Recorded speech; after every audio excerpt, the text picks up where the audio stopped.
Hello everyone, this is Nemernam, and today I will be doing a retrospective of all the types I did and rating them on a tier list as well as giving my thoughts on the metagame on Monotype as a whole, since this was a good way for me to integrate myself with what's going on in the Gen 9 Monotype meta, see what's going on in the ladder, see what's going on in tournaments, and seeing the disparity between the two, as there usually is, and also just seeing what is good and what is usable, and what does have a niche and what doesn't have a niche, and what types are able to do creative stuff and what types are not. Some of the answers are kind of surprising, but today I will arrange all the types on this tier list that you can see here. And this tier list is rating how hard the challenge was for me to complete personally. So hardness has a lot of different factors attached to it. It's how much elo did I lose? How many games did I lose? Did I reach a high peak with it? On complete accident? Could I have reached a higher peak with it if I kept playing with it? There's a lot of different factors that go into it, but I will explain every single placement as best as I can. So, without further ado, let's just do a quick review of each and every single team that I used. So, starting from the very first video in the series, we have the normal team.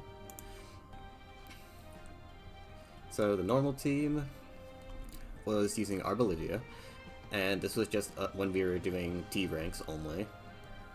Basically an old D rank warriors video, and also we had Cyclizar as a Sulfus pivot. This Pokemon is... It would be good if Terrapagos was banned, which I don't think Terrapagos needs to be banned for the record, but if it was banned, this mod would be a lot better. But unfortunately, Terrapagos just kind of does its job way better. It doesn't have the utility in U-turn though, or knockoff, admittedly, but it is still incredibly squishy, and Terrapagos just kind of hits harder and is able to snowball with rapid spin boosts. So there's generally no reason to kind of use this guy, but if there was a niche, he has the smallest of smallest niches. And it is a pretty good niche, to be fair. Rapid Spinner with great utility like this is not bad at all. And that's why he's good in RU as well. And then we have Arbolivia, who was kind of just here to satisfy the status quo, but it's actually okay. It's not the greatest one. I think this set could probably be worked on a little bit, because I haven't touched this team since making that video, but I do think that this team, if I were to update it now, I would have a different set on this Pokemon, and I might replace Cyclizar with someone else, since I no longer have the constraints. But yeah, this team was alright, and as a result, I will rate normal somewhere around here, I think. I don't think this one was as challenging as I was expecting it to be.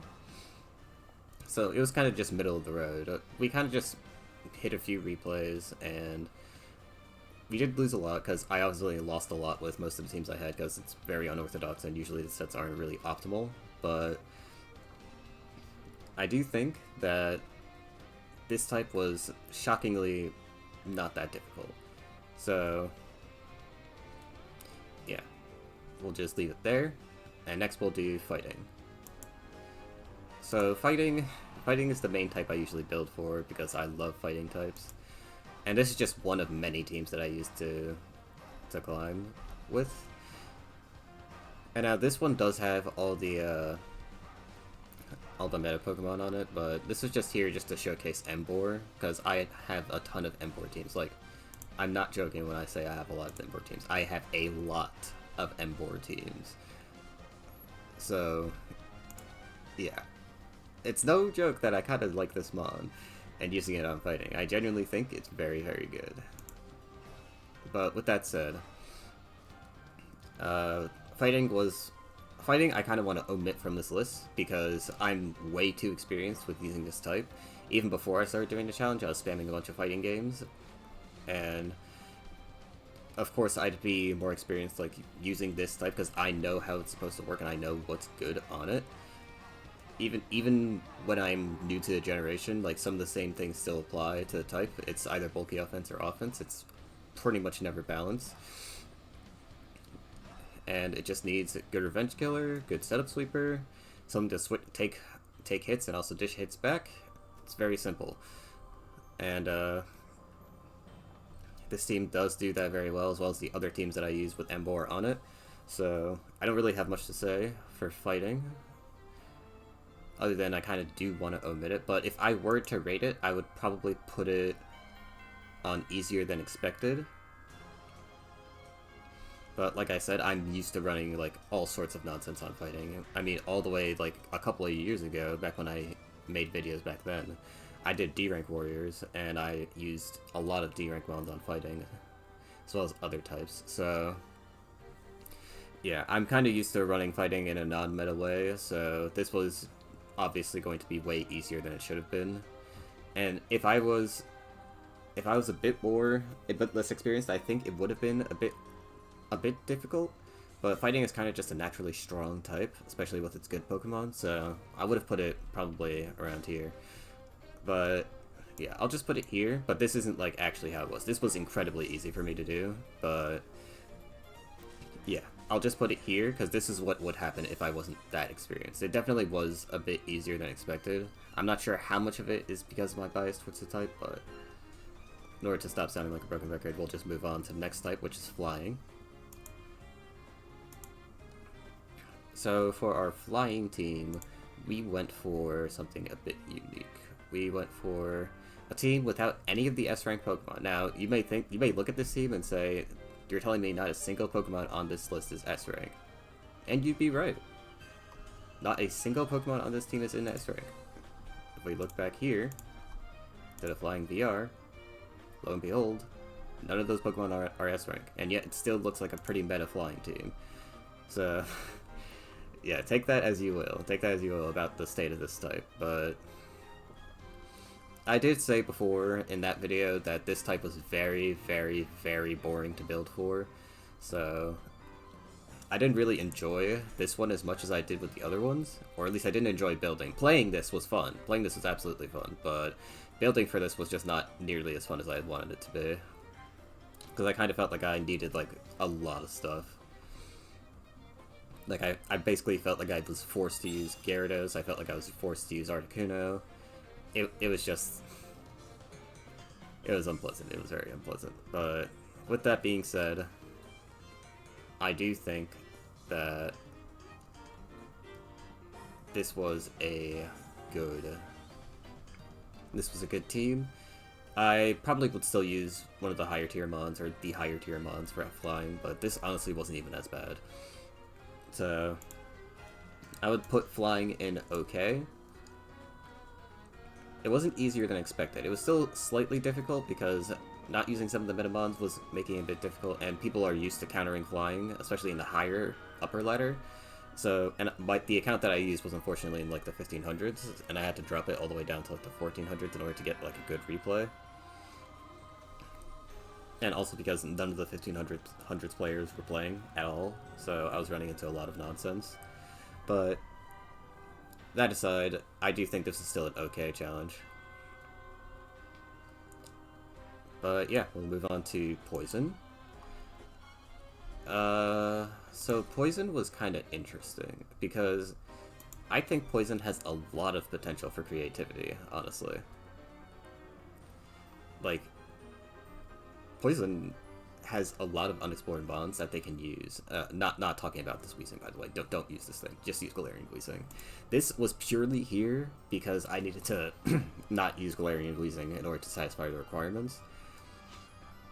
And yeah, I still think this is the right call. I still think this is the right call for that video because I desperately needed a Levitate user because I just couldn't make a solo balloon user work at all, so using this was definitely ideal. Obviously, I would never, ever, ever use this Pokemon over its Galarian version. There's literally no reason to ever use it over its Galarian version unless you really don't like getting hit by Steel-type attacks. But, yeah. But yeah, Gengar is also an incredibly interesting mon. This Pokemon can actually do a lot of things that I don't feel a lot of people are doing. Mainly because Poison needs it to be a special attacker, but I feel like on the right team, Gengar can get away with a lot more trickier sets. Stuff like Trick, stuff like Mean Look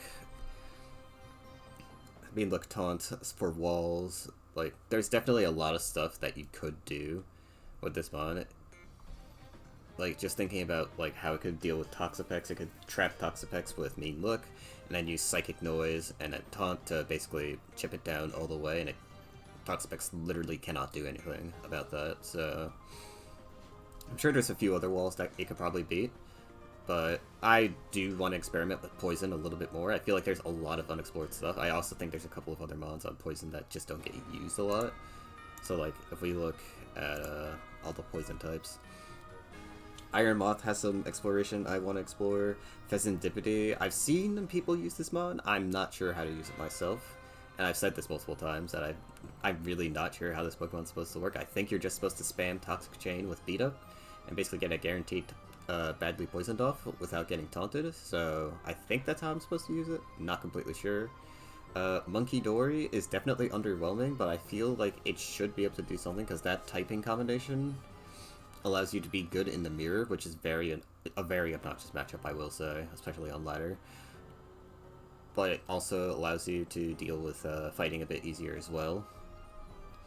But obviously this thing still gets cooked by Mega Gallade. I mean, not Mega Gallade, regular Gallade, but yeah. And also Dragalge is also a pretty decent Pokemon. It could be a decent pivot with Flip Turn, especially. So there's some stuff I think Poison can do that isn't being done right now. Mainly because Poison needs its good Pokemon extremely, like, they really, really want their good Pokemon, so it's hard to experiment. But I think that there definitely can be some experimentation done with this type. That hasn't been, like, heavily done yet. It hasn't been heavily tested. It doesn't help that this type also isn't, like, super meta, so that isn't doing it any favors. But in terms of how I felt playing this type, this was honestly, well, once I put Weezing on, before I put Weezing on, this was brutal, but once I put Weezing on, it was significantly easier.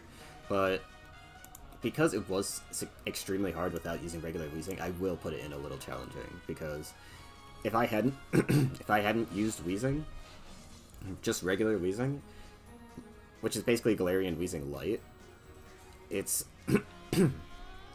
was just so difficult to win with this type. It was incredibly difficult. But yeah, I'll put it on a little challenging, because obviously the answer was still there, I just wasn't using it. But yeah, if I wasn't able to use Weezing, I'd probably put this at very hard immediately, because oh my god, that was difficult. Next up we have Ground. So for Ground, we didn't really do a standard video for Ground. I kind of just mixed together two types that I did.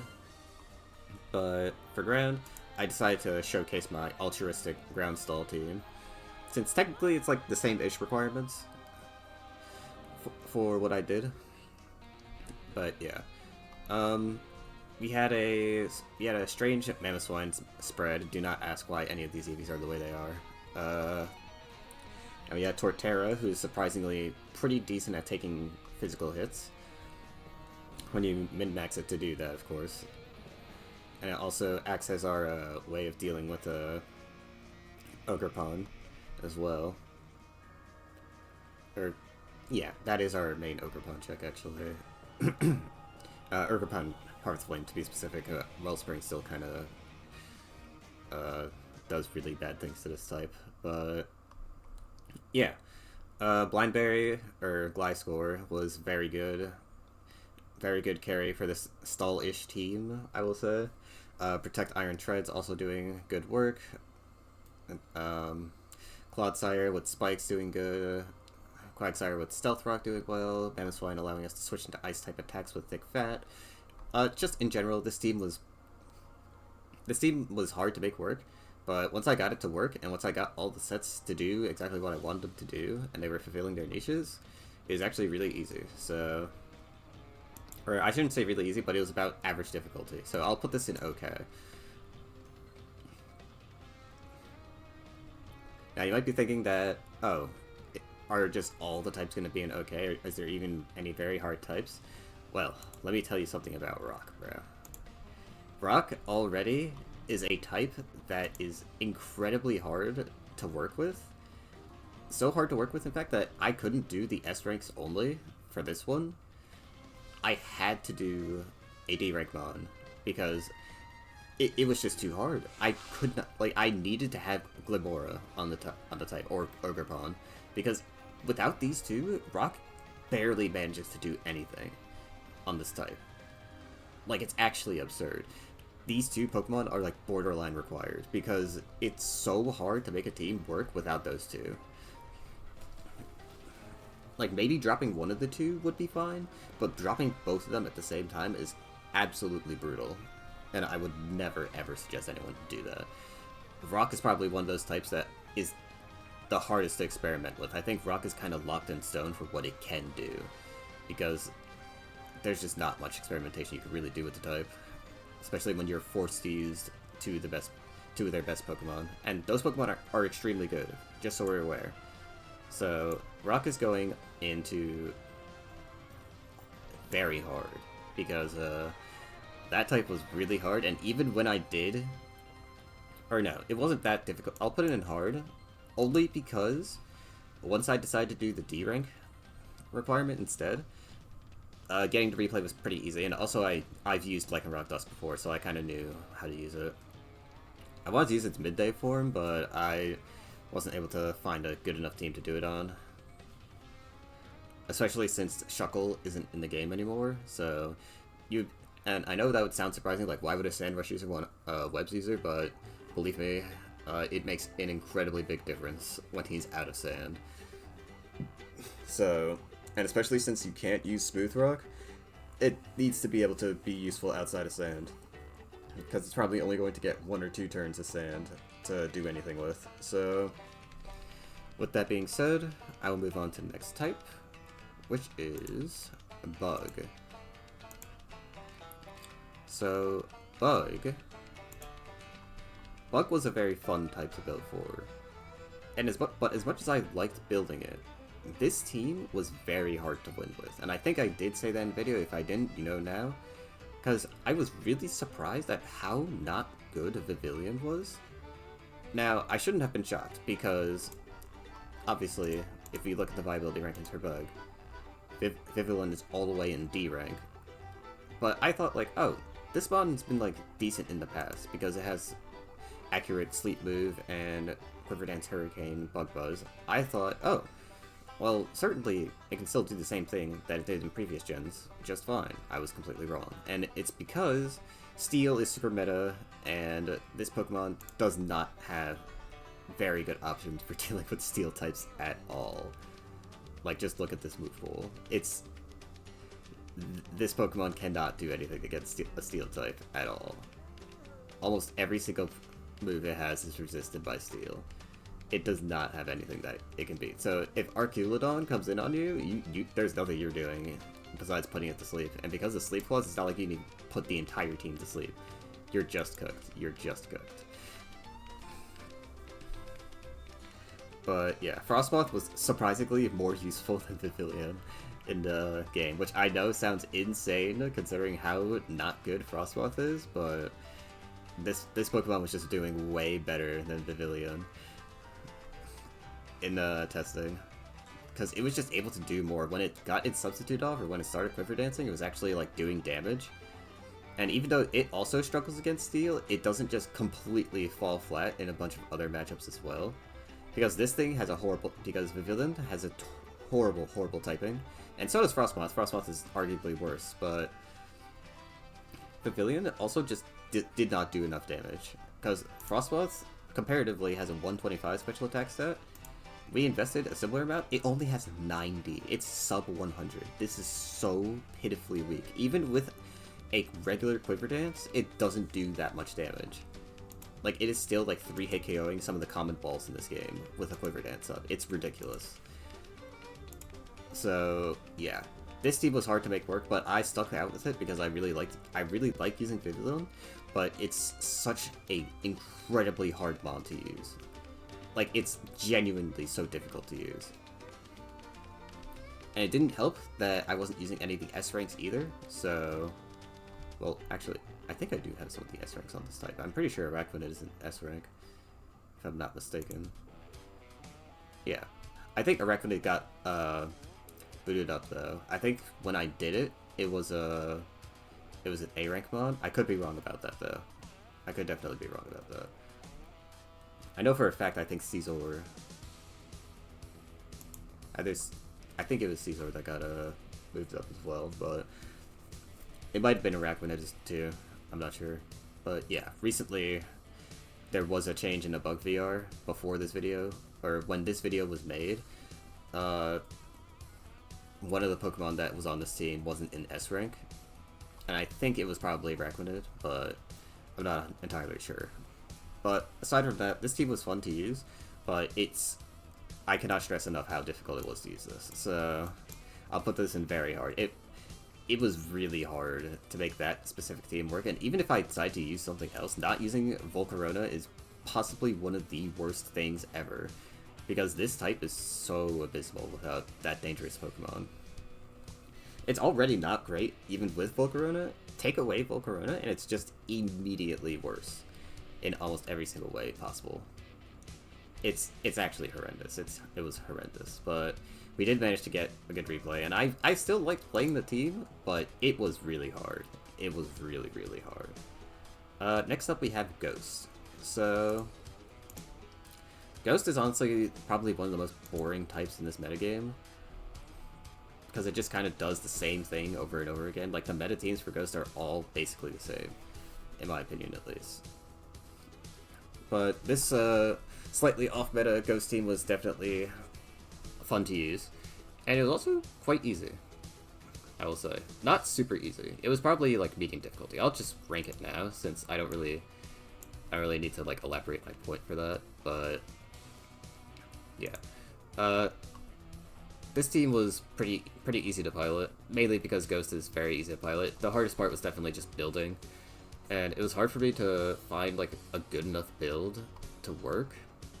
But once I realized that Golurk is like in the game, I completely stopped doing everything else that I was working on and just made this thing a Stealth Rock lead and just went from there. And just like that, it was simply very easy to get replays. So yeah.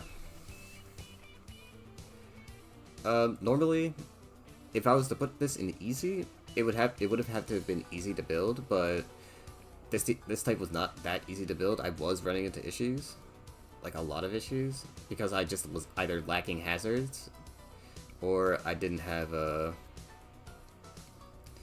really have a good enough lead for anything, which that was actually the biggest issue. Just not having a good lead Pokemon was a very big issue for me.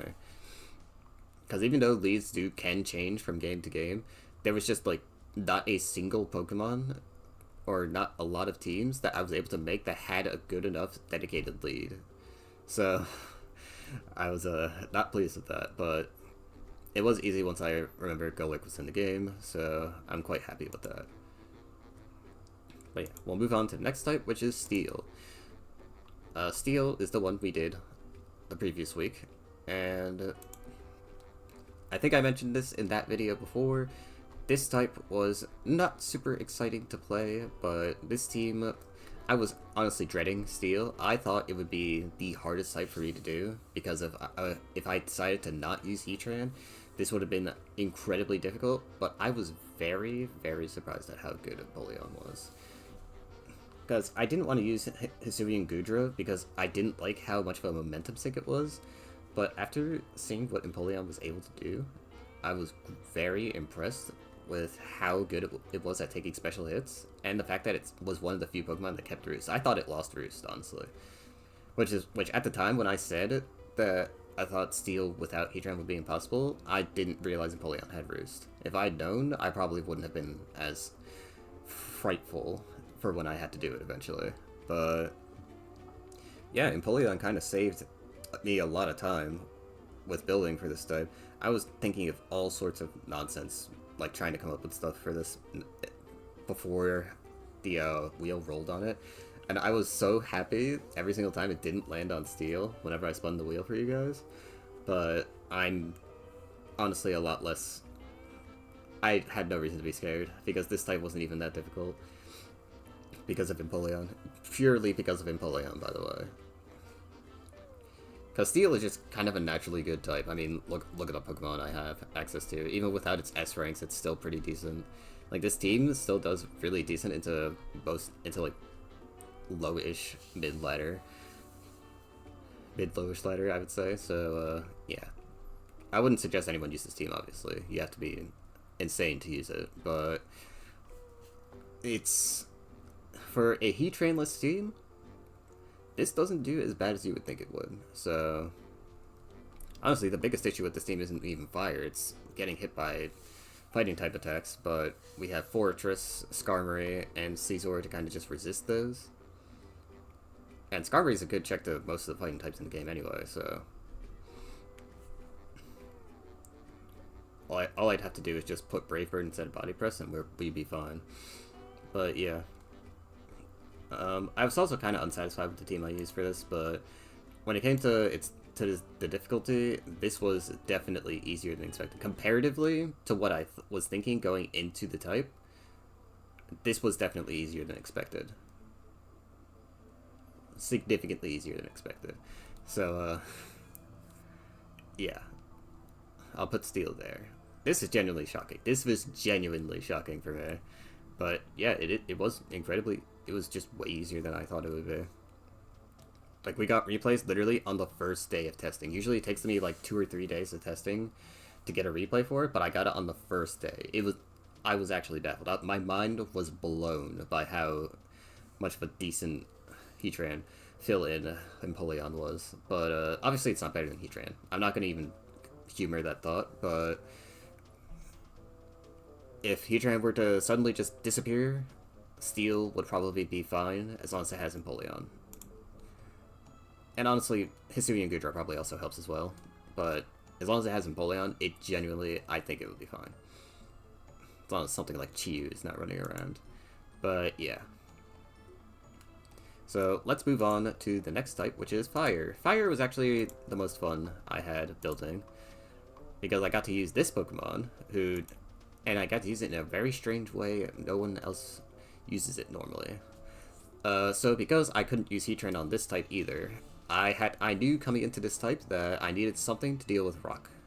I needed something to deal with Rock type spam or Rock type attacks, because Stone Edge Rock Slides are everywhere. And Stone Axes as well, because of how popular Bug is on the ladder. So I knew I had to do something that can deal specifically with those kinds of Pokemon. So I went into the calculator, I started toying around with Tauros' stats, and I saw that with Intimidate, I was actually able to tank really well some of the stronger bug types in the game. And I looked at its move pool and realized it also had Will-O-Wisp. Interesting. And when I tested it, it was actually really good. It was just able to switch it, and it wasn't just good at dealing with rocket-type attackers, it was just good at dealing with physical attackers, period. Because this was specifically made for rock types, but it's actually just good into most physical attackers in this metagame. It's actually kind of ridiculous. Because they can't switch into you. Because if you have like a physical water-type attacker, you don't want to switch into it, because you can get predicted and risk getting burnt, which is not good. Unless your name is Araquanid, which Araquanid counters his Mountain, obviously, but yeah, it's just this set is actually surprisingly good, and I kind of wanted to make a very big post about it on the Smokin' forums, but I did actually put it on the set competition for Rising Sets. It did not win, unfortunately. It got dead last place, which is very sad, but I was very happy about how well this particular set did when I was testing. I was very, very pleased with it. And outside of the amount of testing I had to do for this, the rest of this was honestly pretty easy. Because Fire just has a lot of solid mons. Even without its S ranks, it's pretty decent at doing what it needs to do. And using Torkoal was also I think the only difficulty I had with using fire was genuinely choosing between Torkoal and Ninetales. And if that's literally all I have to do, I'd say that this was probably easier than expected. Because I did not think Tauros would do as well as it did. Because I thought, going into it, that, okay, so Tauros is going to counter Rock type, so it's going to suffer against a lot of other stuff. But no, it's really good against most of the physical attackers in this tier. It's kind of insane. I wouldn't say firefighting is a good defensive typing, but certainly not. You could probably do a lot worse, honestly. But yeah, this was definitely easier than expected. Crazy. Both types with Heatran were easier than expected. I guess Heatran's still a really good bond. I can't stress enough how good Heatran is, but types without Heatran, I guess they're not as bad off as they could be, I guess. But yeah, with that being said, let's move on to water. So water was kind of a meh type. This type was actually really hard because my brain couldn't, like, there were so many different types of archetypes I wanted to do for water, but when I tested all of them, they were all very unsuccessful. Like, probably the worst testing sessions I've ever had. Like, I was incredibly frustrated with the multiple different archetypes, because I tried to do Webs Water, that didn't work very well against good opponents. I tried doing just regular HO, that didn't work very well. I tried to do a different balanced team that wasn't this one, without Crawdaunt, without the S-rank mods as well. That didn't go very well either, so I had to cave and do a Crawdaunt team. And because of that, I put it in the same rank as Rock. I thought this would be a lot easier, but it was really hard. It was really difficult. And I was very sad about it too, because I wanted to use all these different types of archetypes, because I think water is one of those types that just has a lot of different ways that it can be played. But apparently it needs its meta Pokemon in order to do that really well. Which, I mean, that shouldn't be shocking, but I feel like a type like water that has as many options as it does, shouldn't feel as restricted, but I guess that's just not true. I could be wrong, of course, but it's definitely a bit weird that that type was having a big issue with working very well, when comparatively flying was just fine without its S-rank Pokemon. But I don't know, that's just me. But yeah, water was incredibly difficult. I did not enjoy doing water at all. Crawdaunt's a fun mon to use though. I'm always happy to use Crawdaunt, but I was very sad that that was what I had to resort to. Anyway, next type is grass. So for grass, where is he? There it is. So grass, this was actually one of my favorite types to run. It was a bit difficult to make a Abomasnow work, but I can say that it was definitely one of the most satisfying, most fun teams I've worked on for this entire series. And I wouldn't suggest using it in like an actual game, but I would definitely say it's probably, you could do a lot worse than this mod. Because the niche it fulfills is really good. I was actually so impressed and happy with how this mod did that I ended up doing an article for it on the Smogon forums, which you can find on the website on Smogon right now for Monotype. I wrote this exact set, actually, with a couple of other options. This mod is actually surprisingly good on grass. Or, I shouldn't say good, but decent. It's very usable, and that's what really shocked me. I wasn't expecting this to be as good as it was. And it just was. Screens are broken, frankly. And the reason, I'm not sure if it was this Pokemon or Ninetales Alola, which one came first, but whichever one came first, I realized how strong Aurora Veil is on other types that don't usually have Ice-type Pokemon, and the main reason I decided to do this is because in the past, in previous generations before Snow was a thing, the main reason you wouldn't want to use those Pokemon is because you're chipping down your own Pokemon with Hail. Because the only thing that doesn't get chipped by Hail is Ice types. And if you're not on an Ice team, obviously you're not going to want to stack on ice types on your team, because most of the time that's a horrible idea because of how bad ice is defensively. And even on types that wouldn't mind it that much, it's still really annoying and can really like impact your match, because obviously it happens to your opponent too, but you still don't want to take unnecessary chip. Like, for example, Fairy last gen, when it still had the Tapus, it didn't want to just randomly just chip down your Tapu Koko or your Tapu Lele for whatever reason, then leave it to get revenge killed by a revenge killer that usually doesn't have any right being able to kill it there in that position, but because you had Hail and chipped yourself down, now your Tapu Lele can get revenge killed by something like X Control or something.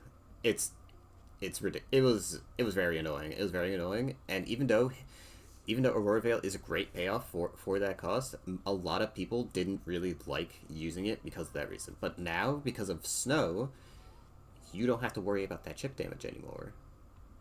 And in fact, your Ice-type Pokemon now gets buffed by switching in.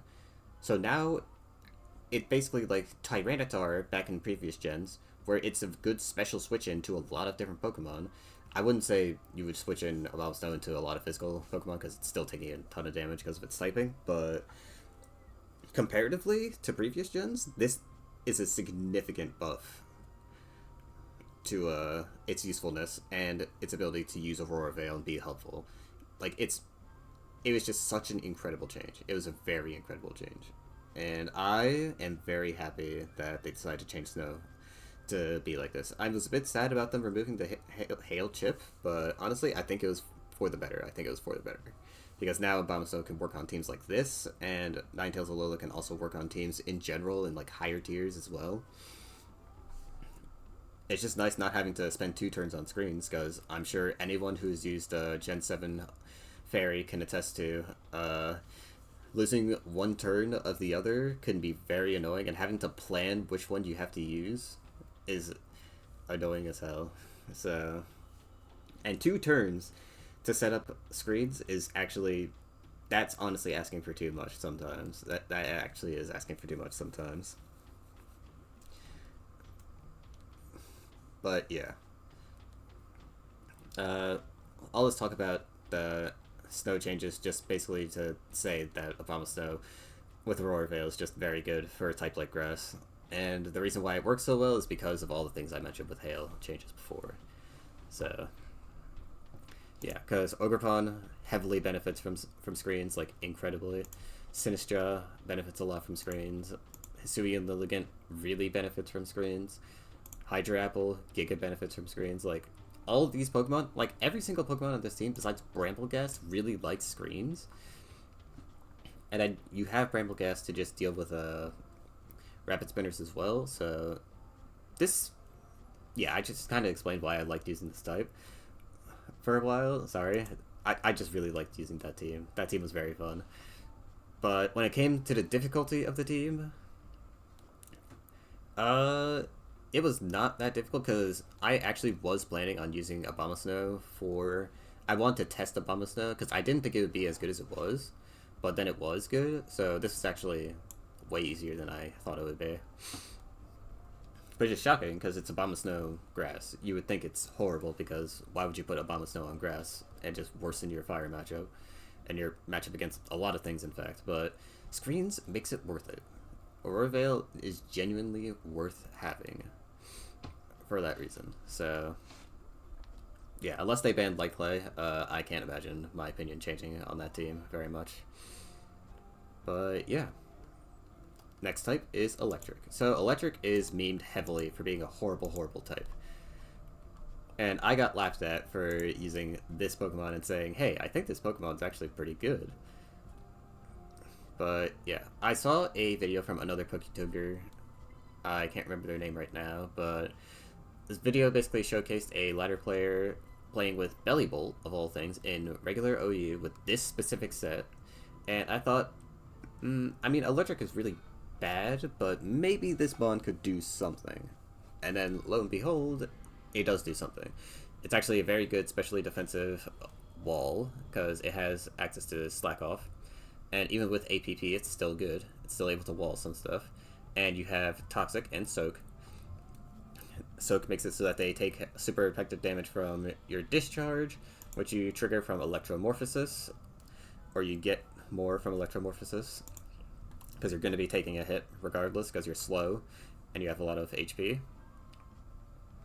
So you'll just use discharge and just do a lot of damage to anyone, even walls. And because they're an electric type as well, unless they have an ability that prevents them from being poisoned, like Gliscor, for example, or, you know, benefits from being poisoned, Toxic is going to do a lot of chip damage to them, and it won't get worn off unless they have Natural Cure or a similar ability. So, yeah.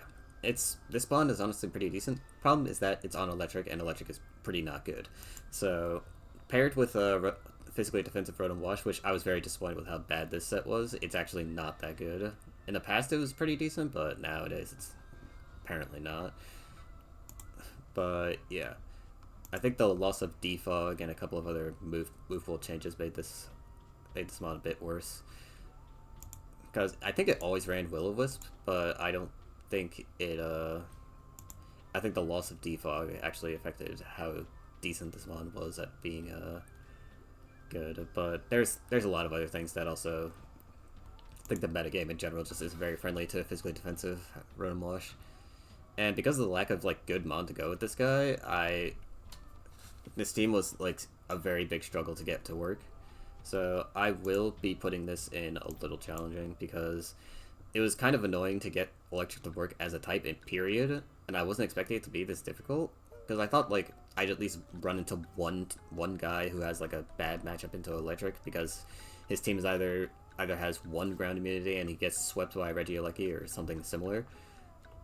But even in those matchups, I still had to do a lot of finagling to try and win the match, and it was concerningly close. So I definitely do not think that this was an easy type to work with. I do think Belly Bolt is good on the type. I just think that I don't think it has the teammates to make it work, which is a very rare issue to have in Monotype, because normally you would have teammates to make yourself work, because that's the entire point of Monotype, but Belly Bolt just genuinely does not have the teammates to work on this type, which is very, very sad, because I think this mod is very fun to use. But yeah, unfortunately, that is how it is. Next up, we have Psychic. So, this Psychic team is my second favorite team that I made. Or, I didn't really make it. Shoutouts to Black Matt for the original idea for this team, but yes, once I ran into that player, I explained in my 44-minute Psychic video, which you can see on my channel, that this type was very fun. This team is very fun. Like, it's a very fun team to use, and I was very shocked at how fun it was to use. Considering that Psychic is also considered one of the worst types in the metagame right now. But I really, really enjoyed using this team, because Terrain Extender being legal allows Indeedee to actually get away with a lot of shenanigans with its teammates.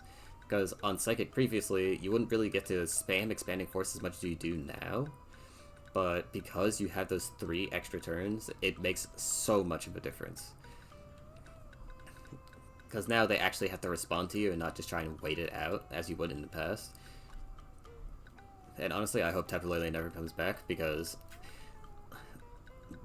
that mod and the other topics as well are the main reason why Terrain Extender was banned. But I think if those guys stay gone, and we get to keep Terrain Extender, and we get, like, at least one other good...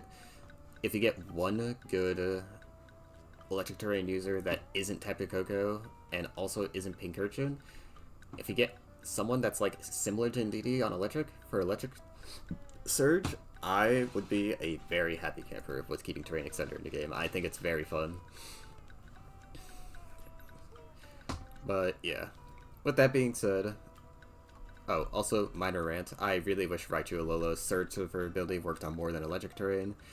I have no idea why they made it a Surge surfer, but it's actually just electric Surge surfer. I don't know, it just bothers me that it doesn't work on other terrains. I feel like they should just change that.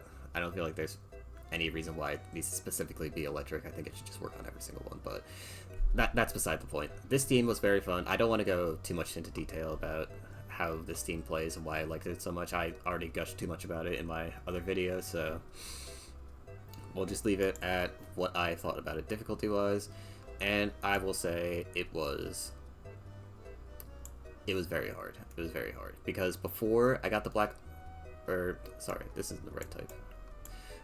Before I got Black Mat's team, I was struggling. I was very much struggling, and I was actually considering giving up, but once I found Black Mat's team, I was able to hit a few replays and actually hit a 1500s peak, so that was shockingly good. But I cannot ignore all the stuff that came before it, so I will still say this was probably a very hard type to do. But thank the gods that I faced Black Mat that day and lost to him. I'm very happy that I lost that guy, because now I actually have one of my favorite teams that I've ever used a Monotype right here. It's genuinely so fun to use. It's so fun to use. But next up we have Fairy. And Fairy, as I was talking about with Abomastow, so I'm not going to repeat what I said there, but basically Ninetales Alola allows you to work well with Pokemon like Fluttermane, Hatterene, Zoomeril especially. Very similar idea with Grass, just using Aurora Veil on the type that typically doesn't have ice types. So yeah, not really much to discuss there. This was definitely easier than expected, because Fairy is also one of the types that I'm told isn't very good, but I think it has potential. I think it actually does have potential, so I'm not sure how true that is. Because Tinkaton is a very interesting mon to use, because it kind of messes up a lot of choice sweepers and Pokemon that are reliant on leftovers as well. But yeah, I think it's a pretty underplayed type. I think if it got played a little bit more, or tested a little bit more, people would see how not bad it is. I think the main reason it's not doing that well, though, is because Dark can kind of beat it, and Steel is like oppressive, just incredibly impressive. Excuse me. Steel is incredibly oppressive, so yeah, having a bad matchup to that type in this metagame is not ideal. So I can understand why people are a little bit scared to use this type, but yeah. That and Fire, actually. Fire being good is not helpful for this type's benefit at all. But yeah. This type was pretty fun to use, and I would definitely say it's easier than expected. Now, you may notice that Fluttermane's on here. I think I had another team that didn't have Fluttermane. I think I picked the wrong team for this, but yeah, the other team that I did use was still fine, so yeah. Still easier than expected, for sure. But next up, we'll go with Ice. Now, you may think that Ice should have been very hard, considering it's Ice. It's always been hilariously the worst type in Monotype ever, but honestly,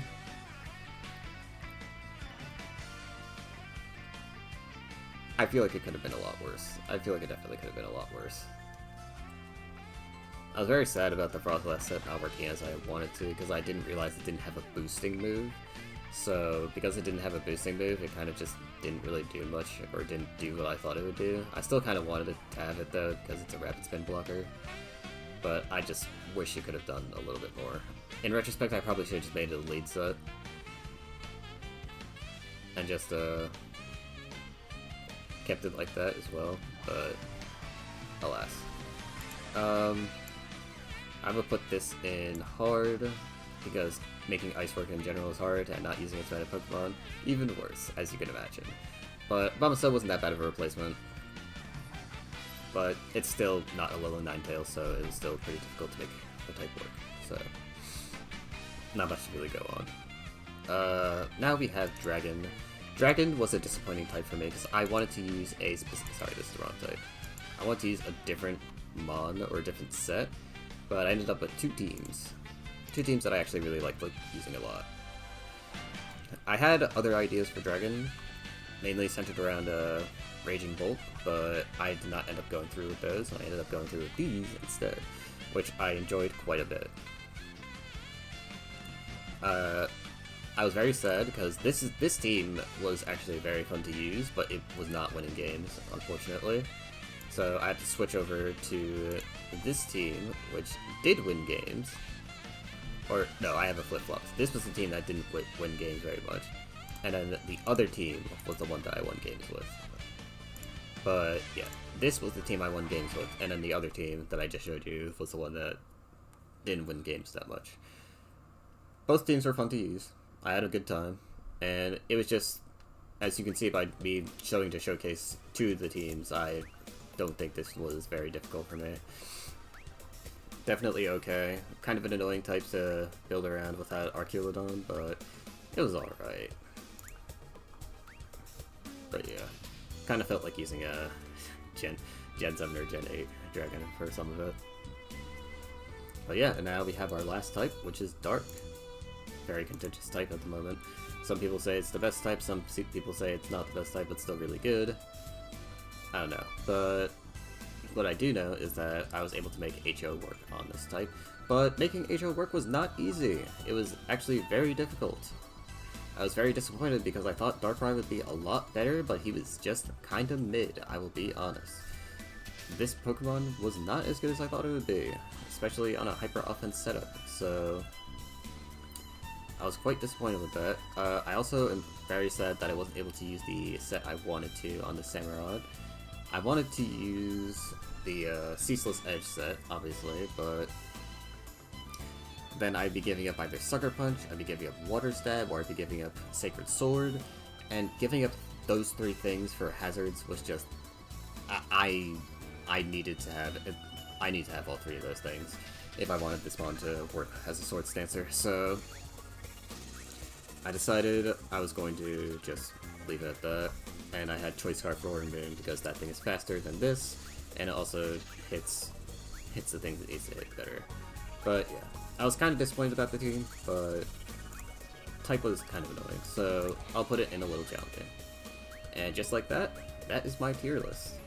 So yeah, there was no truly easy types, because obviously if it was easy, I mean, besides fighting is probably would be in easy if I tried to be unbiased, but or if I tried to be biased, fighting would have been in easy, but to be unbiased, I put fighting in easier than expected.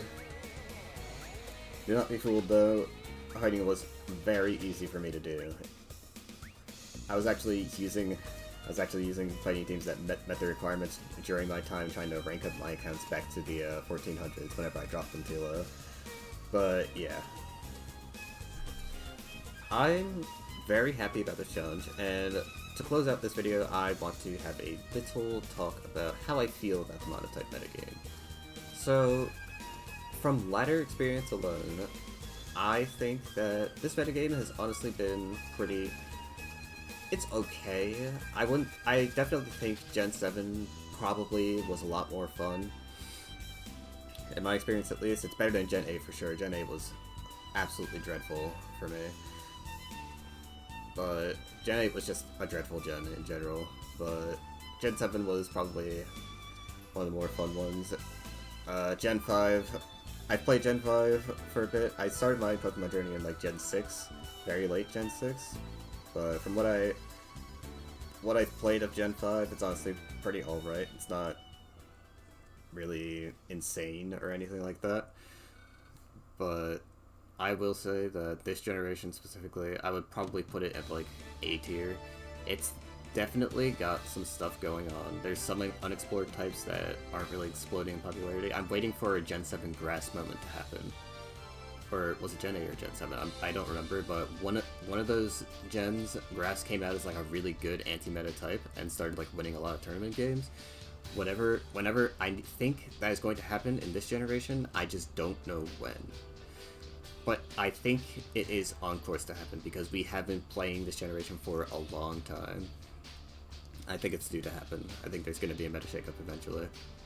Someone's going to discover a really good team on a different type, and it's going to do very well. But yeah, when it comes to type balance, there's definitely like, I feel like a majority of the types are useful, but then there's just like the forbidden ones. The ones that are just so comically bad in comparison to the rest of them. Like, it's not even like they're slightly below tier. It's like there's a entire tier between them and the rest of the types. Like, it's ridiculous. Like, Rock, Electric, and Fairy, or not Fairy, Psychic are considered, I would consider to be in those, in that, bracket. As just arguably unusable. But with a bit of experimentation, I think Psychic might be able to climb out of there. Rock, on the other hand, I can't really say it'll do that well. And Electric is very disappointing. I think there might be a terrain team that can make Electric work, but I don't know how it's gonna work. I would have to test that type a lot more to see how that would work. But with that said, this metagame has been fun. I still enjoy using fighting. Fighting is very fun to use in this generation. There's still a lot of stuff that you can do on the type, but it still has the same issue as it has in multiple other gens, where it just kind of feels like you're using the same 4 or 5 Pokemon on a team, and it feels like if you stray away from that, you kind of just are griefing. But the type is still very fun, and it's the best it's been since I've started playing, so obviously can't be too mad about that. But I think this generation, I think I'll be a Psychic main, because I think there's some stuff on this type that's a bit underexplored. Especially after experiencing that Black Mat team, I think we need to, or I think I specifically need to open my eyes more with how I approach team building that type. Because it's not as black and white as I thought it was before. There's a lot of options. I just need to figure out what exactly works on Psychic, and I can probably make some very big tournament upsets with it eventually, since people won't expect this type to come out. But yeah, I'm very happy with how the challenge went out. It took really long. I thought it was going to take a bit shorter, but it took a bit longer than I expected. 2 months was not what I planned. I thought it was going to take like a month and a half maybe. But 2 months was insane.